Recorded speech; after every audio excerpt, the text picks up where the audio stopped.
Recientemente le dije a mi iglesia, si quieren conocer lo que cree la iglesia en cualquier tiempo, en cualquier punto del tiempo, lean sus confesiones, lean sus credos, pero más importante, lean sus himnos, lean los cantos que ellos cantan. Si quieren conocer cómo la iglesia cree lo que cree, escuchen a ellos cantar. Y les digo a ustedes, yo estoy tan bendecido por sus cantos, por la música y su ministerio de la iglesia Grace, pero tengo algo que agregar esta mañana mientras estaba sentado en la fila de enfrente. Si quieren saber qué tan largo la iglesia va a creer lo que cree y qué tanto tiempo la iglesia va a cantar lo que canta, miren a sus niños cantar. Así que fue bendecido. Si quieren regresarse conmigo en el avión esta tarde, podemos hacer eso. Padres, ese es un gran crédito para ustedes, que han hecho un gran trabajo y mi corazón fue movido. Me hizo extrañar mis hijos. Y los hijos de nuestra iglesia son gente joven y estamos bendecidos. Somos bendecidos. Así que estoy tan agradecido por eso. Si abren su Biblia a Filipenses capítulo 2, el nombre sobre todo nombre es el título que se me ha asignado a mí. Así que esto es un poco de un texto predictible y que, que es la frescura que se puede dar por el Espíritu Santo en nuestra mente y corazón, en revivir nuestro amor por lo que este texto comunica, de que Jesús, como Dios, como lo hemos mirado y escuchado tanto por nuestro hermano, que Jesús posee y se le ha dado un nombre que es sobre todo otro nombre.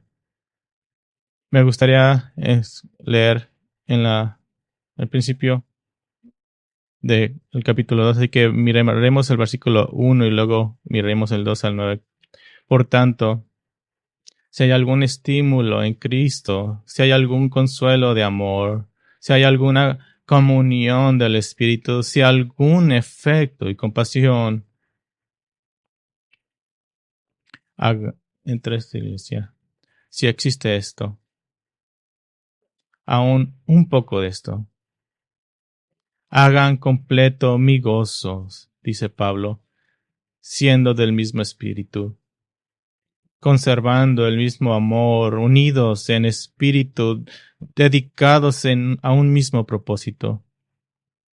No hagan nada por egoísmo o por vanagloria, sino que con una actitud humilde cada uno de ustedes considera al otro como más importante que a ti mismo, no buscando cada uno sus propios intereses, sino más bien los intereses de los demás. Haya pues en ustedes esta actitud que hubo también en Cristo Jesús, el cual, aunque existía en forma de Dios, no consideró ser igual a Dios como algo a que aferrarse, sino que se despojó a sí mismo, tomando forma de siervo, haciéndose semejante a los hombres, y hallándose en forma de hombre. Se, se humilló él mismo, haciéndose semejante a los hombres, hallándose en forma de hombre, se humilló a él mismo, haciéndose obediente hasta la muerte y muerte de cruz, por lo cual Dios también lo exaltó hasta lo sumo y le confirmó el nombre que es nombre sobre todo nombre, para que al nombre de Jesús se doble toda rodilla, de los que están en el cielo y en la tierra y debajo de la tierra, y toda lengua confiese que Jesucristo es Señor, para gloria de Dios Padre. Oremos juntos, Padre. Exalta a tu Hijo ahora. Se le ha dado el nombre que es sobre todo nombre, se sienta ahora a tu derecha del trono, en la majestad, en las alturas, y reinará por siempre en su lugar.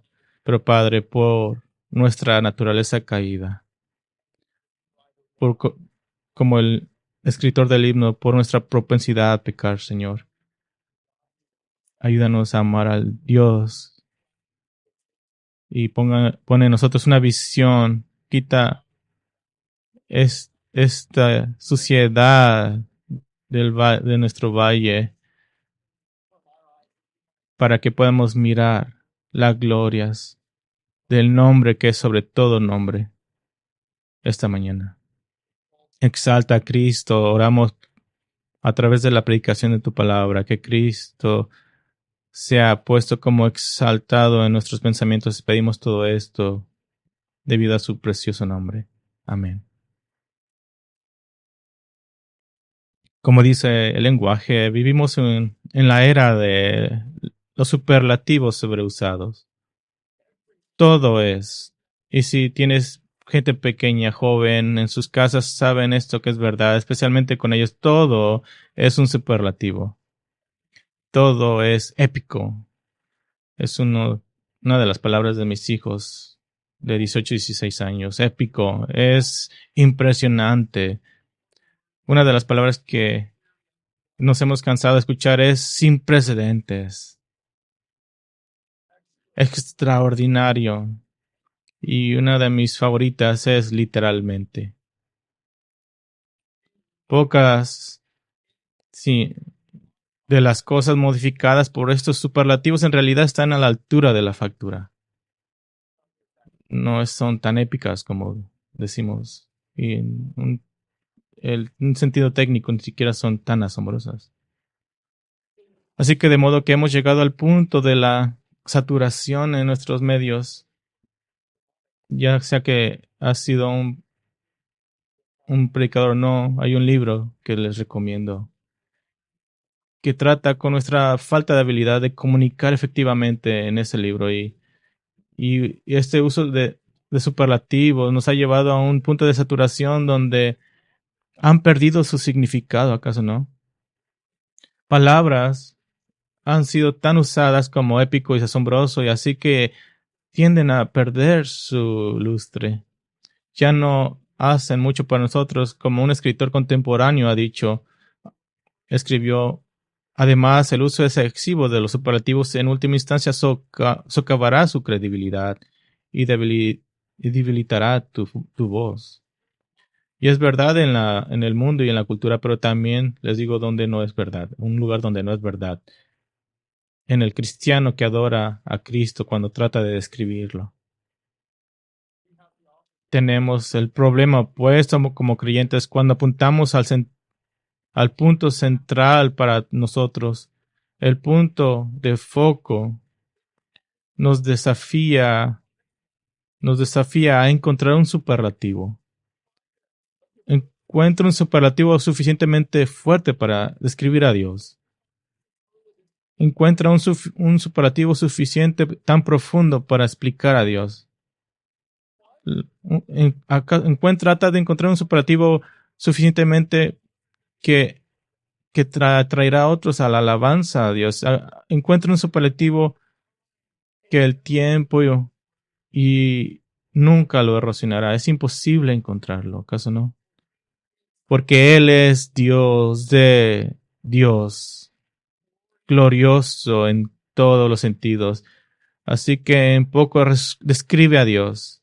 Bueno, podemos tratar y deberíamos, y nunca deberíamos de tratar de dejar de describir a Dios.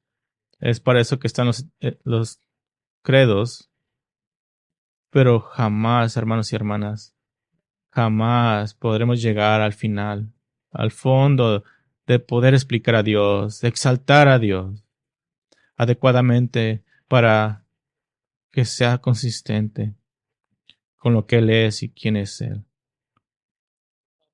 El apóstol Pablo, cuando lee en Filipenses 2, cuando llegamos al versículo 11, casi esperas que Pablo llegue a un versículo de alabanza, como dice en Romanos 11, versículo 32 al 36. Oh, ¿quién ha sido su consejero? Dice él. Oh, ¿o quién le ha dado que le tenga que pagar Dios? Pablo simplemente no tiene las palabras para explicar. Así que concluye, porque de él y para él y a través de él son todas las cosas. ¿Esperas que Pablo vaya en uno de esos o alabanzas al final de este pasaje en Filipenses 2, versículo 1 al 11. Pero como miramos la vez pasada,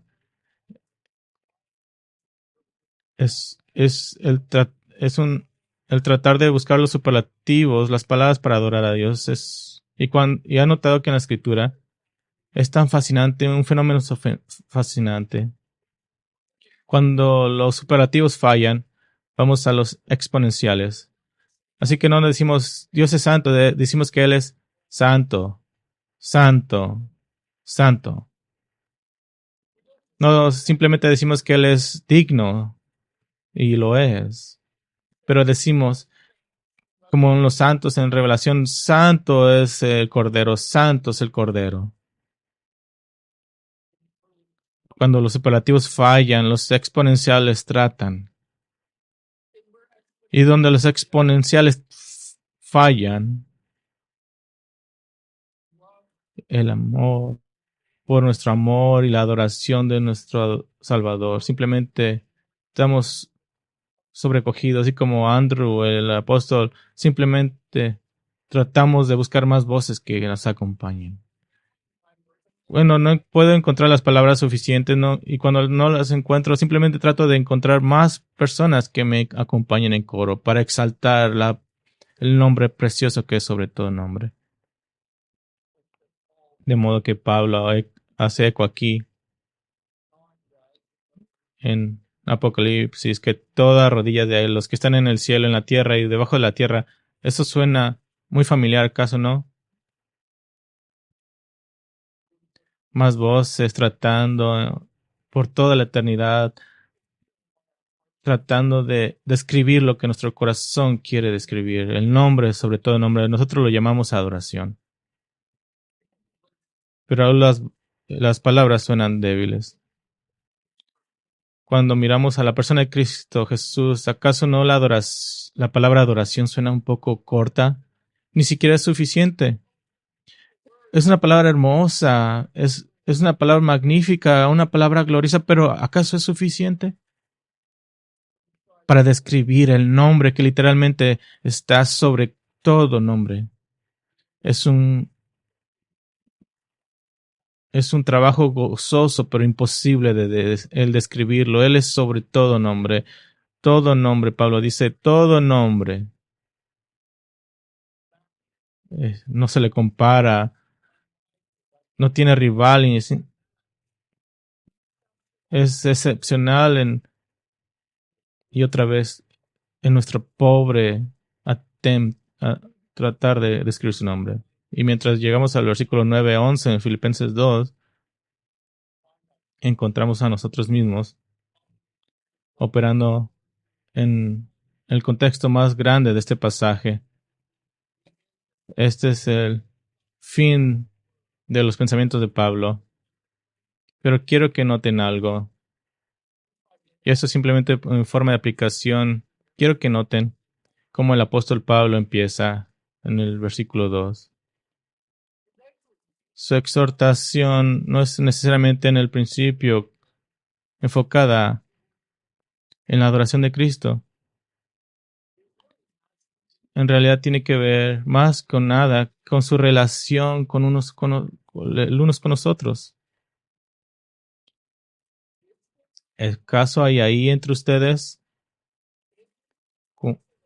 algún estímulo, alguna consolación? ¿Cristo los ha redimido de alguna forma? ¿Hay algún compañerismo que el Espíritu Santo muchas veces hace cuando encontramos gente que nunca hemos conocido, pero instantáneamente el Espíritu Santo nos hace una unión en el Espíritu? ¿Saben lo que hablo? Es dulce, ¿que no? Y Pablo está escribiendo a esta iglesia en Filipenses. ¿Acaso algo de eso existe entre ustedes?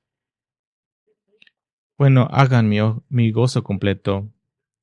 Hay unas tensiones, una fricción, unas cosas que no deben de estar pasando ahí entre la gente. Y Pablo quiere que sean de una mente, dice ahí, un espíritu, un propósito, que dejen a un lado el egoísmo y exalten a Cristo. Y como Pablo empieza mientras Pablo empieza a buscar una solución práctica, su mente no puede dejar de desviarse a donde su mente está. Así que llegamos al versículo 9 al 11. Así que nuestro nombre está sobrepasado por un nombre más grande. Para que nosotros miramos que nosotros somos pequeños y Cristo grande. ¿Ese es su corazón el día de hoy? ¿Es, es Cristo más grande que tú? ¿Hay un espíritu de amor del espíritu?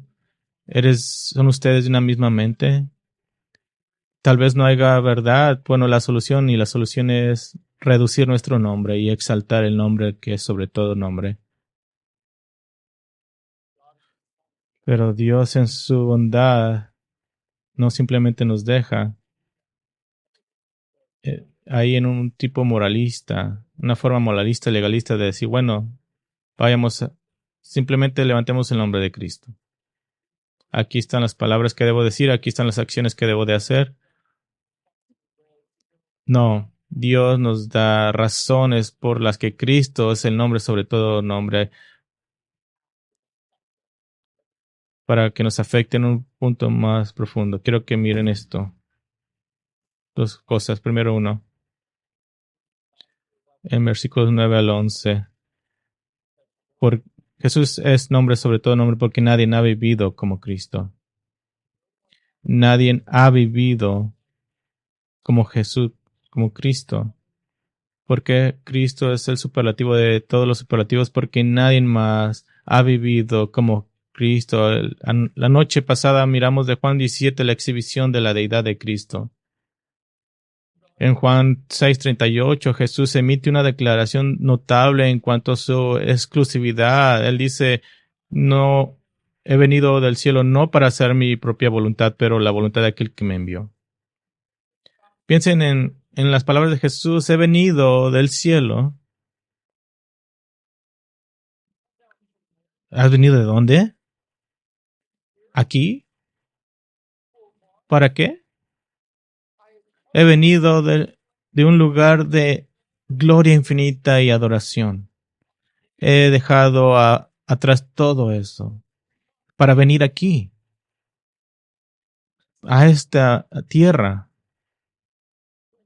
a caminar entre ustedes y tomar su humanidad con una distinción. Yo voy a hacerlo sin pecado.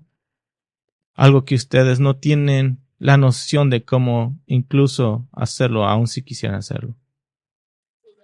Para que yo pueda hacer la voluntad de alguien más grande que yo. ¿Cuál es el antídoto? ¿Cuál es el remedio para el creyente para vivir como el apóstol Pablo quiere que vivan en el principio del capítulo? Es tener la mente de Cristo, que no. Y la mente de Cristo es esta que deja atrás toda su gloria para venir a un mundo que está quebrantado por el pecado. Para que nosotros, por su vida perfecta, podamos cambiar. Jesús vivió como nadie ha vivido en su encarnación. Él vino a esta tierra. Muchas sectas y religiones falsas en el mundo tienen líderes que supuestamente han ascendido, pero no hay ningún otro movimiento cual Dios ha descendido y luego ascendido. Ellos pueden decir lo que quieran decir acerca de sus líderes ascendiendo, pero ¿tienen un líder que ha descendido acaso? Que tomó sobre sí tu humanidad, que ha caminado en tus zapatos, que ha sentido el dolor de la humanidad y su quebrantamiento del pecado en su carne, no, como Jesús lo hizo, no. No, sus líderes son puestos como intocables, ¿acaso no? Como hombres santos, hombres perfectos, como hombres que no pueden ser tocados, como élite, no Jesús. Él vino y tomó sobre sí la forma de un esclavo, la forma más baja de un esclavo. y caminó donde nosotros caminamos y sintió lo que nosotros sentimos.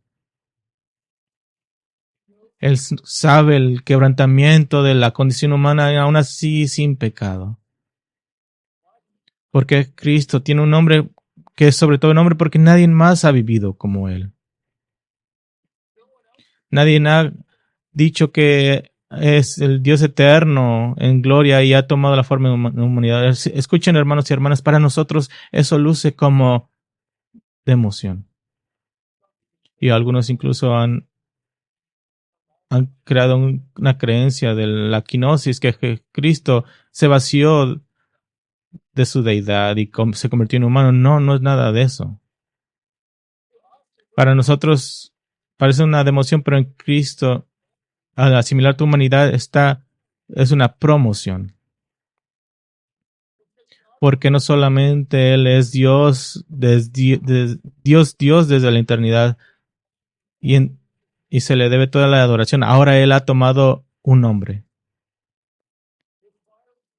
que antes de su encarnación a la humanidad no lo tenía. El nombre Jesús. El nombre Jesús es dado sobre todo nombre porque Jesús vivió de la forma en que nadie ha vivido. Él vino y tomó tu humanidad, mi humanidad, que nos para poder redimirnos. Cristo, la exaltación de Cristo, y escuchen, ustedes no pueden agregar gloria a Dios. Necesitamos entender eso, ¿ok? Dios tiene toda la gloria intrínseca que Él jamás tendrá. Pero en Cristo, en la humanidad de Cristo, en su vida, Él tomó un nuevo rol en esa encarnación que no lo tenía antes. En su humanidad, ahora su humanidad es exaltada a un nivel de gloria. A la derecha del Padre ascendió corporalmente y eso es por lo cual nuestra doctrina de la ascensión no importa. Nosotros cristianos debemos tener cuidado de mirar la resurrección de Cristo y ascensión como un evento cualquiera. Que bueno, Cristo es un espíritu flotando. No, Él resucitó corporal y ascendió corporalmente y regresará corporalmente. Y importa. Así que la exaltación de Cristo, aquí al final de Filipenses 2, el nombre que es sobre todo nombre, un nombre exaltado, su exaltación es mucho mayor que su humillación, su encarnación. Jesucristo vivió como nadie ha vivido. Así que Él tiene un nombre que nadie tiene. No solo que Cristo tomó sobre sí nuestra humanidad, es que es todo lo que pasó para hacerlo. Para detengámonos a meditarlo por un momento. Lo que Cristo tuvo, lo que Cristo tuvo que atravesar para llegar a tener su humanidad. Todo lo que tuvo que dejar. Qué tan lejos tuvo que venir. Desde el cielo a la tierra.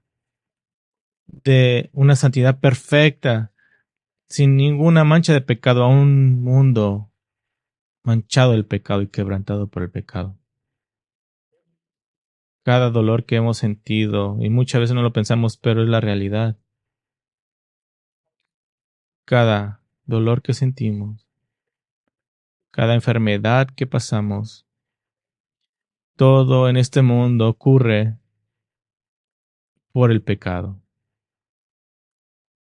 No digo que si tú te enfermas mañana es porque estás en pecado, pero la enfermedad vino al mundo a causa de un pecado, el quebrantamiento del mundo, el pecado afecta a todo.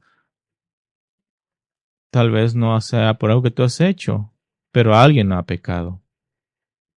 Y sentimos el efecto de eso. Cristo dejó un mundo perfecto en el que nada de eso existía para venir a un mundo absolutamente quebrantado, donde nada está como debería de estar.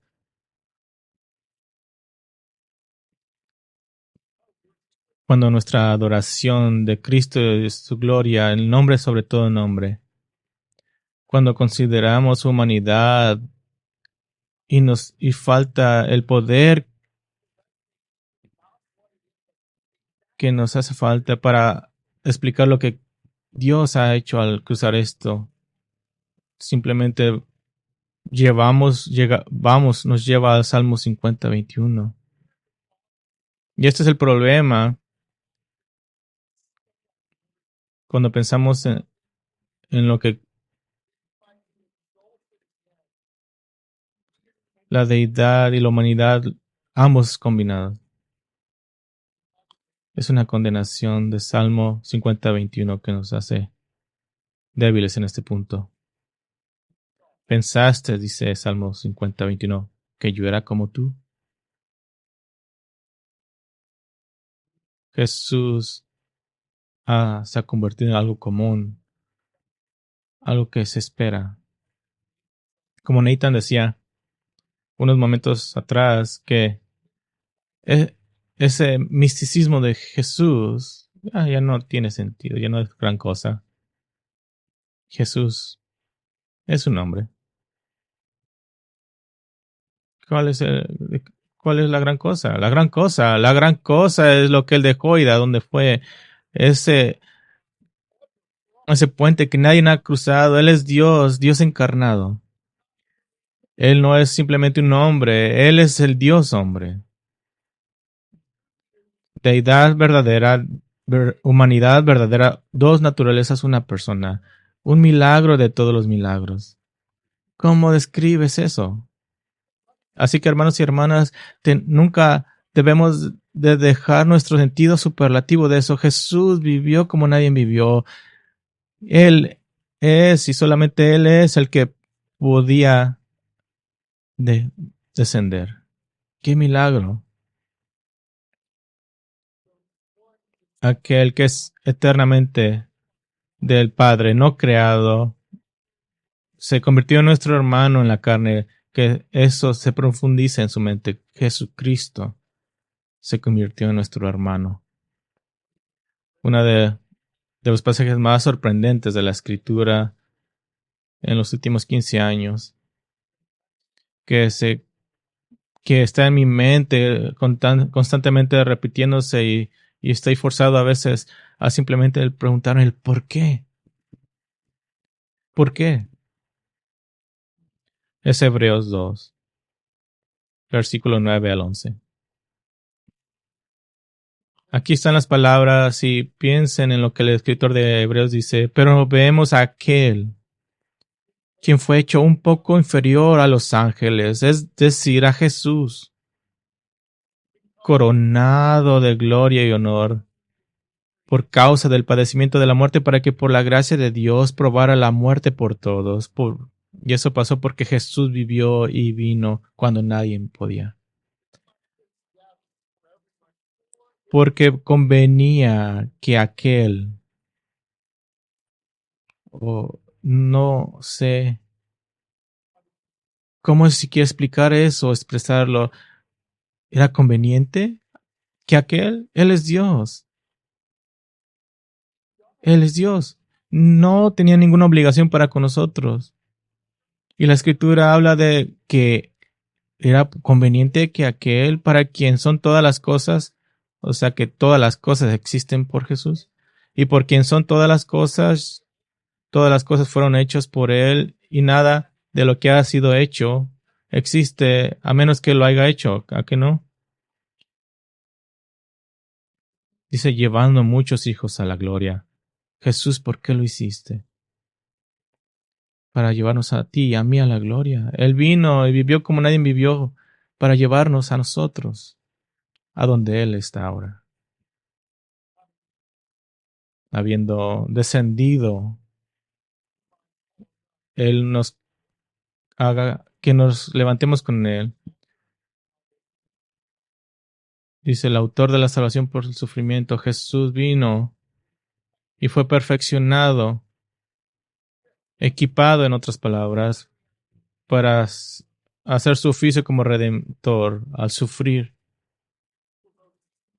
Porque tanto el que santifica como los que son santificados son todos de un Padre. Fue el Padre para Cristo y para nosotros. Y esta es la parte que me cala más, me afecta más.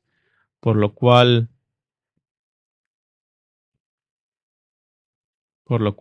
Él no se avergüenza de llamarnos hermanos.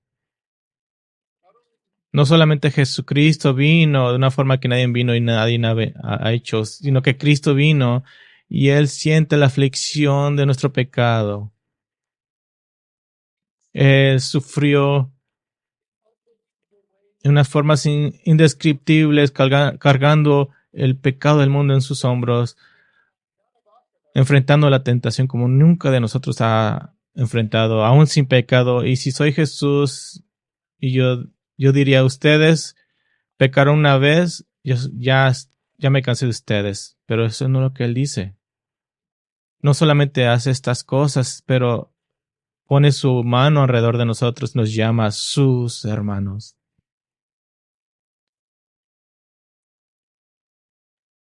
Él no está avergonzado de nosotros.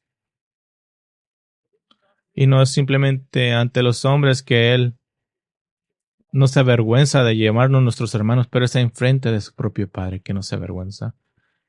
Que con perfecta santidad, el juez de todas las cosas. Y Jesús en su vida perfecta por nosotros, en su encarnación por nosotros, en su muerte por nosotros, no tiene miedo de poner su brazo alrededor de nosotros y estar ante el Padre y decir, Él es mi hermano. ¿Cuánto has pecado tú? ¿Cómo has ofendido a Dios? ¿Alguna vez has tenido algún amigo del cual tenías pena de traerlo a casa para ver que tus padres lo vean? ¿Alguno que con los que te juntabas y no querías que tus padres supieran? Jesús viene con nosotros en nuestra humanidad para tomarnos ante su Padre en gloria, poner su mano alrededor de nosotros y decir, este es mi hermano. Oh, yo no puedo comprenderlo. Soy tan avergonzado de mí mismo. Pero Jesús, al venir a vivir como nadie ha vivido, no tiene vergüenza de eso. Jamás podré entender eso. Él vino en su encarnación para hacer eso una realidad. Para que se le dé un nombre que es sobre todo nombre, pero no es solo la encarnación, es en la humillación. En su humanidad, Pablo es claro en Filipenses capítulo 2 que Jesús toma la forma de un esclavo, no una posición gloriosa. La persona más baja en un barco de esclavos es un esclavo que se sienta abajo y se le cae toda la suciedad de arriba, filtrándose hasta donde están ellos. El que es sujeto a un maltrato aún mayor que otros esclavos. Hay diferentes clases de esclavos en la sociedad romana, del cual estos hombres eran parte. Y Pablo dice, él no es un sirviente de una casa, el que toda la gente ama, él es el que todos odian. Cuando lo miras venir, corres. No hay una compañía, no te quieres asociar con él.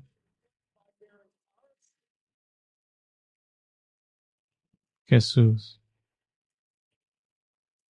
puro y santo, toma en él esa humanidad. Este Jesús, puro y santo, el cual por eternidad ha sido su, la adoración de los ángeles,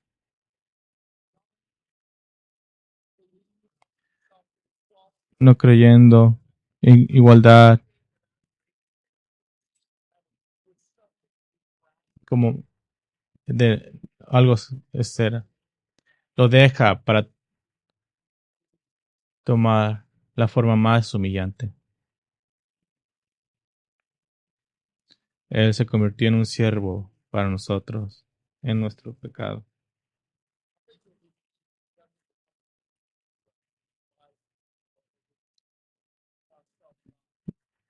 Él no se convierte en siervo de nosotros cuando nosotros nos limpiamos. Él se convierte en un siervo en nuestro pecado. Él lo carga por nosotros. Quiero que piensen conmigo de regreso al principio de incluso de eso. Jesús empezó al cargar nuestro pecado en su tentación. Mateo 4. Mateo es llevado al desierto y conocen la historia.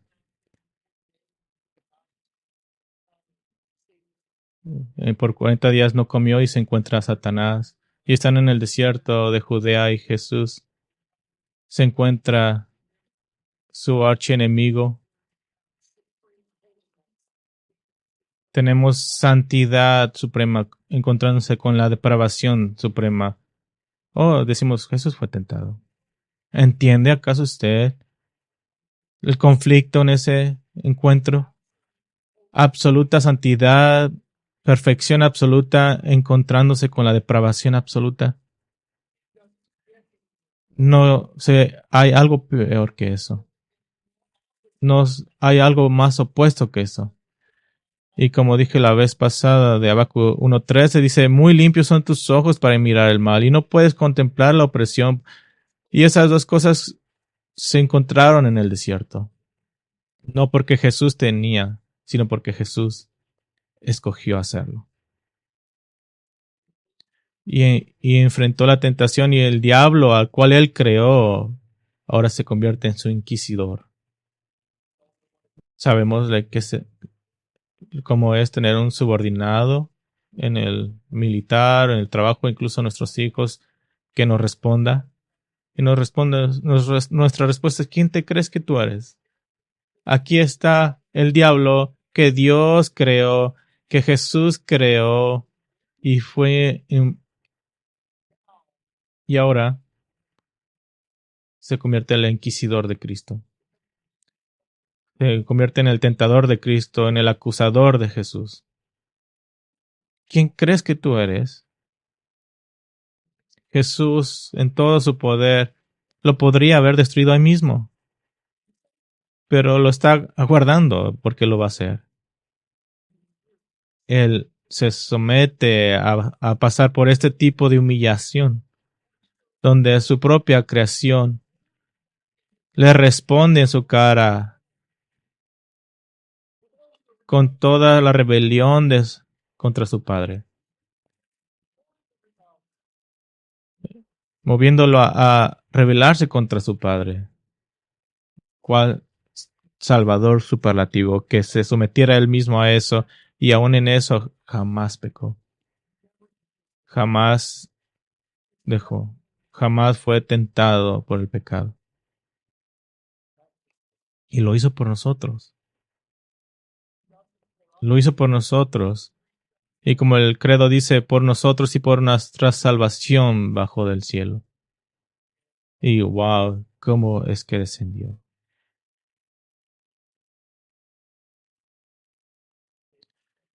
El 2 Corintios 5:21 dice, al que no conoció pecado, lo hizo pecado por nosotros. En su encarnación, sin pecado, fue pecado por nosotros. O sea, cargó nuestros pecados porque no tenía ninguno de los suyos, para que fuéramos hechos justicia de Dios en él. Para que fuéramos hechos como él, para que él pudiera, por su obra de vida, muerte y resurrección, poner sus manos alrededor de nosotros y decir delante de su Padre, este es mi hermano, aquel que posee mi justicia. Pero no termina ahí, termina en la humillación más grande, en la suprema humillación de la cruz. Pablo dice, él se humilló a sí mismo hasta la muerte y muerte de cruz. Tanto para romanos como para judíos, el instrumento más grande de tortura, de vergüenza, el instrumento más grande de condenación y abandono por Dios era el colgar de un árbol.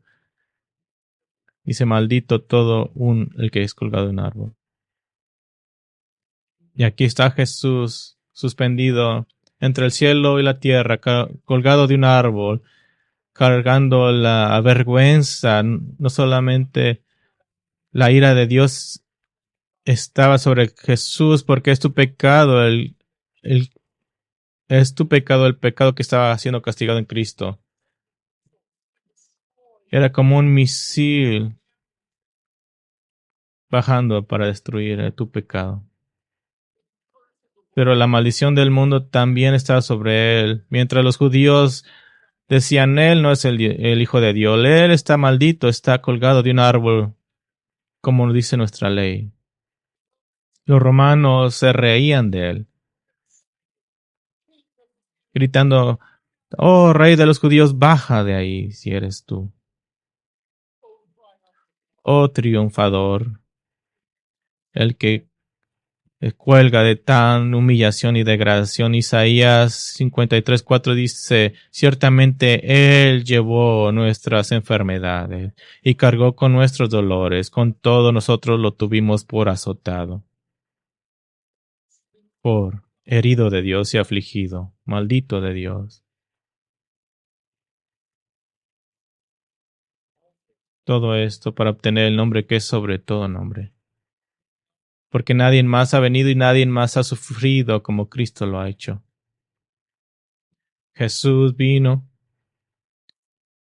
y hizo lo que solamente Dios podía hacer. Jesús vino y sufrió como solo Dios podía sufrir, pero en absoluta perfección. Fue abandonado. Esta es la parte, Isaías 53:10. No fueron la idea de los romanos de hacer esto. No fue la idea de los judíos de hacer esto. Fue su propio padre y su idea de hacerlo. Dice, pero quiso el Señor quebrantarlo, sometiéndolo a padecimiento. Así que te pregunto, ¿quién ha vivido así? No Judas, no Confucio, no Buda, no ninguno de los miles de dioses hindús, no Joseph Smith de los mormones, no ninguno ha vivido como él, porque nadie puede. Solamente el Hijo de Dios mismo pudo haber vivido lo que él vivió en su vida. Así que, ¿por qué Jesús es el nombre, sobre todo nombre? Porque nadie ha vivido en pasado como él. Y segundo, porque nadie vive en tiempo presente como él. Por debido a quién él es y lo que ha hecho. Leemos en versículo 9 que Dios lo ha exaltado al sumo. William Henderson lo traduce así, dice súper exaltado. ¿Qué es superlativo? Jesús fue súper exaltado. Es una de esas palabras sobreusadas. Todo es súper ahora. Literalmente Jesús sí es súper exaltado. Henry también escribe, Dios el Padre elevó al Hijo de una manera trascendentalmente gloriosa. Él lo elevó a las alturas de las más elevadas. Tú no puedes subir más alto que Jesús. No puedes ir más allá de lo que Jesús es. No puedes ascender a un lugar donde Jesús no sea ya la persona más exaltada en ese lugar. Él es sobre todo. Nadie más está ahí. Así que nadie vivió y nadie vive como Jesús y nadie está en esa posición. En su glorificación Él es altamente exaltada, súper exaltado. Usted jamás llegará a tener suficientes palabras adecuadas para describir este lugar donde Jesús está. Él es exaltado primero en su resurrección. Pero dices, güey, espera un momento, ¿cómo eso es exaltado? ¿Acaso nosotros que queremos en Jesucristo no seremos resucitados? Sí, pero no seremos los primeros. Hay una superioridad que viene al ser el primero. Según de Colosenses 1:18, Él es el primero de entre los muertos. El primero, el primero en ser levantado entre los muertos a una vida nueva. La muerte y la decadencia son las compañeras de la muerte, pero no para Jesús. Nadie vive como Él, porque nadie, ni, ni aún en la muerte, ha morido como Él. Él ha resucitado. Mi sirviente no sufrirá en la muerte. La victoria y la gloria son las compañeras de Cristo en su muerte. Son las compañeras. ¿Cómo opuesto es eso para nosotros? Hablar de la muerte, teniendo la compañía de la victoria y la glorificación. No hay nada glorioso o victorioso acerca de la muerte humana, ¿que no? Es un recordatorio del poder y la presencia del pecado en nuestro mundo. Y aún así en Cristo hay victoria y glorificación. Eso es lo que lo acompaña en su muerte. Romanos 6:8 dice, y si hemos muerto con Cristo, creemos que también viviremos con Él. La muerte y la vida son inseparables en Cristo. En su humanidad, en su deidad, ha sido súper exaltado. No puedes decir Jesús murió y murió como cualquier humano, no. Él murió para vivir. Y la ascensión de Jesús. Jesús va a un lugar y hace lo que nadie ha hecho. Él lleva su cuerpo corporal al cielo. ¿Quién más ha hecho eso? Nadie. Puedes encontrar los huesos de cada líder religioso del mundo enterrado en algún lugar, pero no los de Jesús. Su cuerpo ha sido tomado de quien las promesas ha puesto el mundo de cabeza, el mensaje ha puesto el mundo de cabeza. Leemos las escrituras muy rápidamente a veces. Y le estaba diciendo a mi iglesia, creo que leemos demasiado rápido. Lee más lento, profundamente y cree cada palabra que lees. Estos son los hombres que han puesto el mundo patas arriba. ¿Quién más ha hecho eso? No solamente en su vida, pero por milenios. Continúa poniendo el mundo boca abajo, por sus promesas, por sus palabras, por su persona. ¿Qué nombre ha perdurado? ¿Qué nombre ha transformado innumerables vidas, incluyendo la tuya y la mía? Porque aún al poco tiempo que he estado con ustedes, algunos de ustedes han venido y me han dicho cómo es que Dios milagrosamente los ha salvado. ¿Quién más puede hacer eso? ¿Qué otro nombre puede transportarte de la muerte a la vida? ¿Qué otro nombre puede transformarte de un pecador a un santo? ¿Qué otro nombre, qué otra persona te puede transformar de un enemigo de Dios a un amigo de Dios? Uno, Jesucristo. El súper exaltado, porque Él vivió como Él vivió, porque Él vive como Él vive. Otra vez cuando Pablo escribe aquí, por esta razón, en el versículo 9, por lo cual Dios también lo exaltó hasta lo sumo y le confirió el nombre que es sobre todo nombre. No está diciendo que Dios de alguna forma le da a Jesús más gloria. No le puedes dar más gloria. Dios es quien Él es. Dios es lo que Él es. Y esa es la importancia de una teología histórica, bíblica y exacta. No, Jesús no se vació de sus atributos. Él seguía siendo Dios. No, Jesús no puede tener más gloria. Él es inmutable, es incambiable.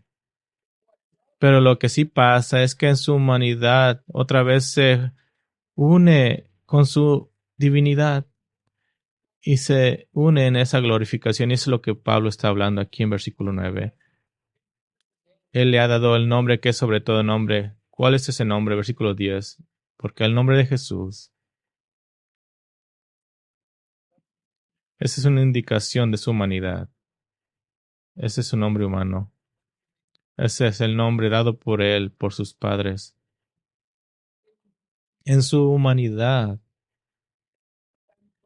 igual que en su deidad, él ha sido exaltado altamente. Otra vez, William Henderson es útil a describir estas dos naturalezas, humana y divina, aunque siempre distintas, nunca están separadas. La naturaleza humana está tan estrechamente vinculada con lo divino que aunque nunca se vuelve divina, comparte la gloria de lo divino, inseparablemente unidas. Por lo tanto, dice, la asunción de la gloria de Cristo es en cierto sentido también una reanudación de la gloria, lo- donde lo divino y lo humano es exaltado. Eso es lo que Dios el Padre ha hecho. El hombre que el mundo conoce como Jesús ha nacido milagrosamente por una madre humana que posee adopción por un padre humano. El hombre que creció con hermanos. Ustedes jóvenes piensan que es difícil tener hermanos. Él tenía hermanos y hermanas. No creemos lo que la iglesia romana cree, que María jamás tuvo más hijos. No, él tenía hermanos. Ella tuvo hijos.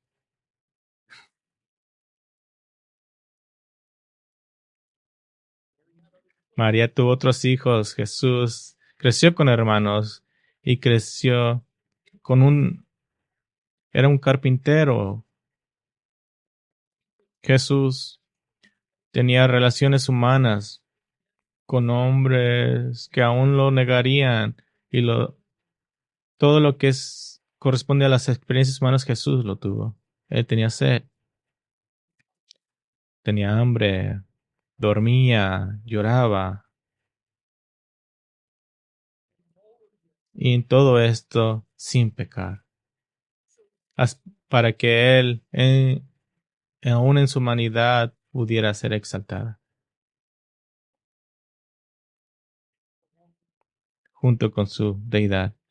Todo lo que Jesús reveló debe ser creído como de parte de Dios, porque Él es Dios. Todo lo que Jesús enseñó debe ser escuchado como de parte de Dios, porque Él es Dios. Todo lo que Jesús da debe ser recibido como de Dios, porque Él es Dios, pero Él es Dios en carne humana. Jesús, cuando hablamos de nombres en las Escrituras, no solamente hablamos de la identidad de alguien como ahora lo hacemos en nuestra cultura. Hablamos del nombre refiriendo a su esencia, a su naturaleza, a su carácter. Como afirma un escritor, sus acciones y persona a menudo están ligadas a los nombres. Es como Jacob. Jacob quiere decir que tramposo. ¿Vivió para su nombre? Absolutamente. Jesús, el Mesías, Emmanuel, vivió conforme a su nombre, una forma más grande. Dios ha venido a vivir con nosotros. Dios con nosotros, el significado de su nombre. Y en su nombre Jesús, no, Él es como dice Pablo, se le ha dado un nombre que en esa glorificación, en esa exaltación, que al nombre de Cristo, el exaltado, toda rodilla se doble. Ese será el efecto. Toda rodilla se doblará. Y noten la segunda acción en el versículo 11. Toda lengua confesará que Jesús es Señor. El nombre Jesús es el último superlativo. Toda lengua confesará eso, ya sea por voluntad propia o por la voluntad de Dios. Toda lengua confesará que Jesús es soberano, Señor soberano.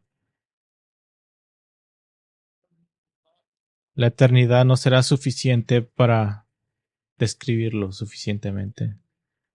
Cada lengua confesará a Jesucristo como Señor, como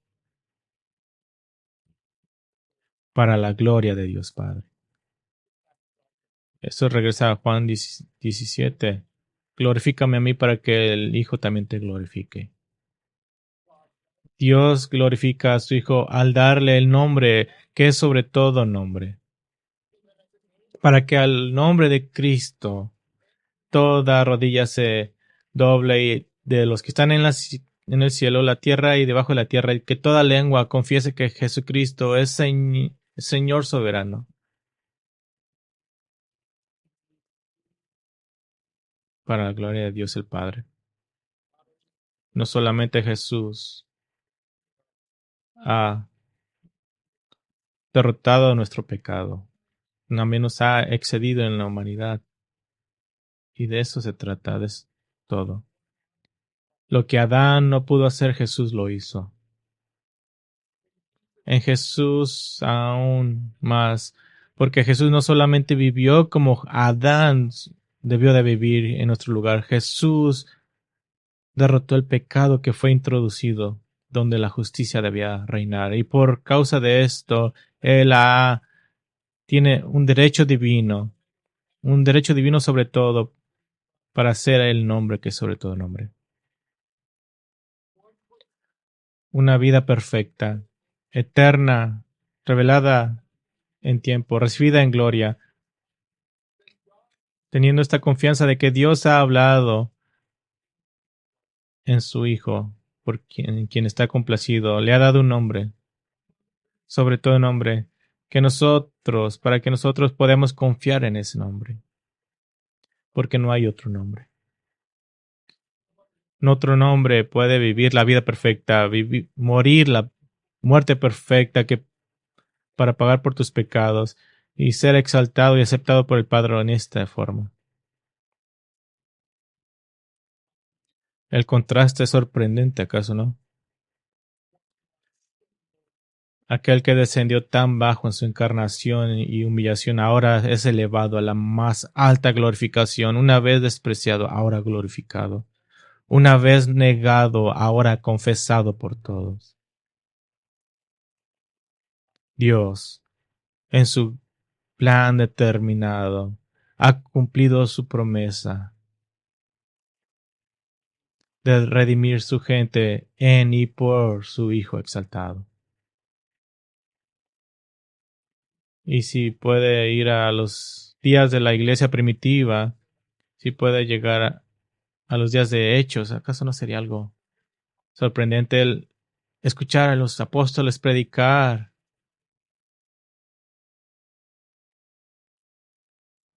Tal vez digamos, ¿ustedes tienen algo nuevo que decir? Porque cada vez que los escuchan dicen lo mismo.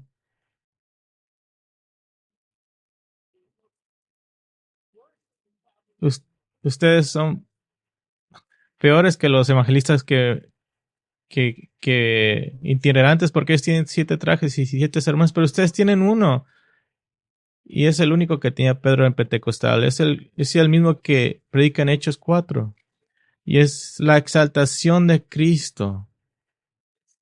Este hombre, dice versículo 22 de Hechos 2, hombre de Israel, varón confirmado de Dios entre ustedes con milagros. Este fue entregado por el plan predeterminado y el previo conocimiento de Dios. Ustedes los esclavaron a una cruz por manos de hombres impíos, pero Dios lo resucitó poniendo fin a la agonía de la muerte, puesto que no era posible que él quedara bajo el dominio de ella. Hechos 4. No hay otro nombre dado por el cual ustedes puedan ser salvos. No hay esperanza para ustedes en ningún otro lugar, porque nadie más tiene ese nombre que Dios ha exaltado a lo sumo. Nadie más tendrá ese nombre.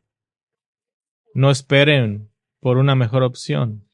Crean la opción perfecta que Dios ya nos ha dado.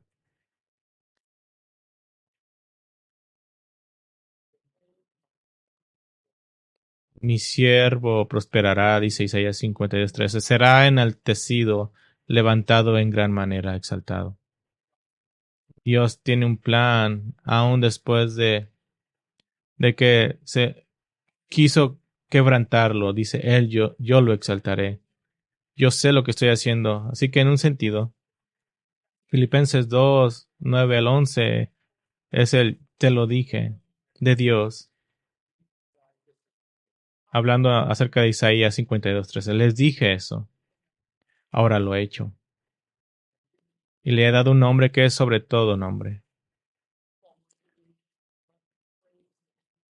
Salmo dice, adoren el nombre del Señor porque su nombre es exaltado, su gloria es sobre los cielos y la tierra, y Él ha levantado alabanzas para sus santos, aún para los hijos de Israel, gente cercana a Él. Alaben al Señor. Están haciendo esto hoy. Ves en Cristo la belleza infinita del nombre, que es sobre todo nombre.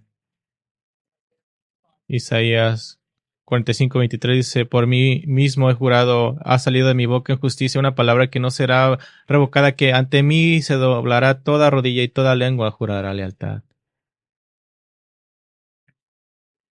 Pienso que Pablo, muy probable que haya leído Isaías y entendió de quién estaba hablando Isaías. Pero mientras terminamos este mensaje esta mañana,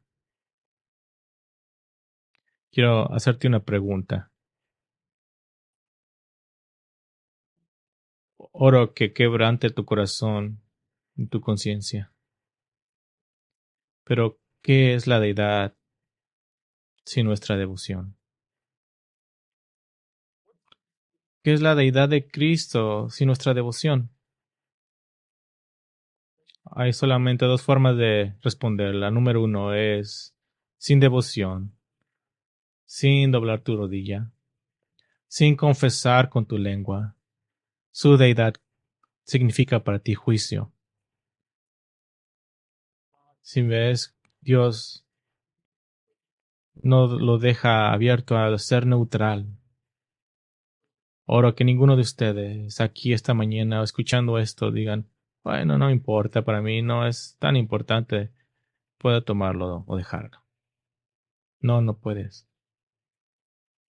La deidad de Cristo demanda tu devoción y donde no hay devoción a su deidad hay juicio.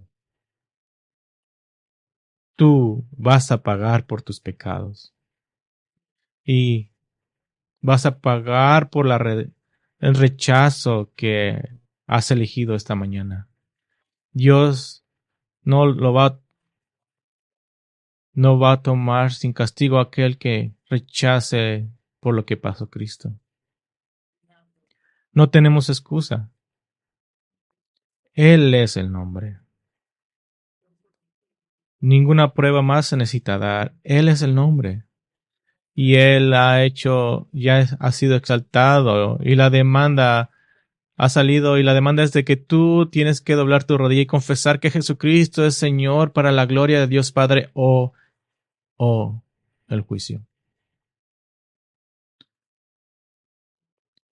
Nuestra cultura dice, bueno, eso no es muy bueno, eso no me suena muy amoroso.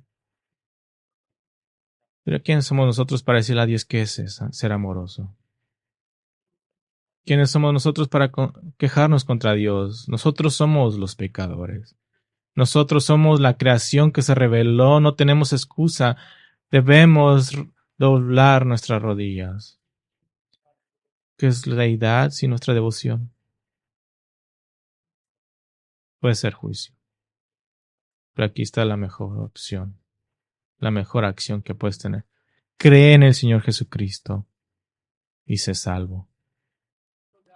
Para que mientras experimentas la gracia de Dios y el perdón de tus pecados, la deidad de Cristo se convierte en tu terreno para tener una gran devoción, gran alabanza, gran adulación, gran exaltación, tanto ahora como por la eternidad. Gozosamente pasando nuestras vidas tratando de explicar completamente y adecuadamente el nombre que es sobre todo nombre.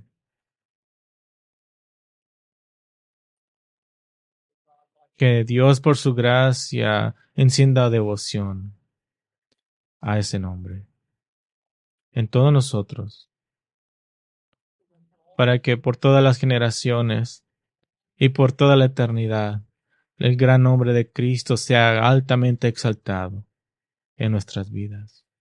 Oremos. Señor Cristo, tú eres digno, digno, digno.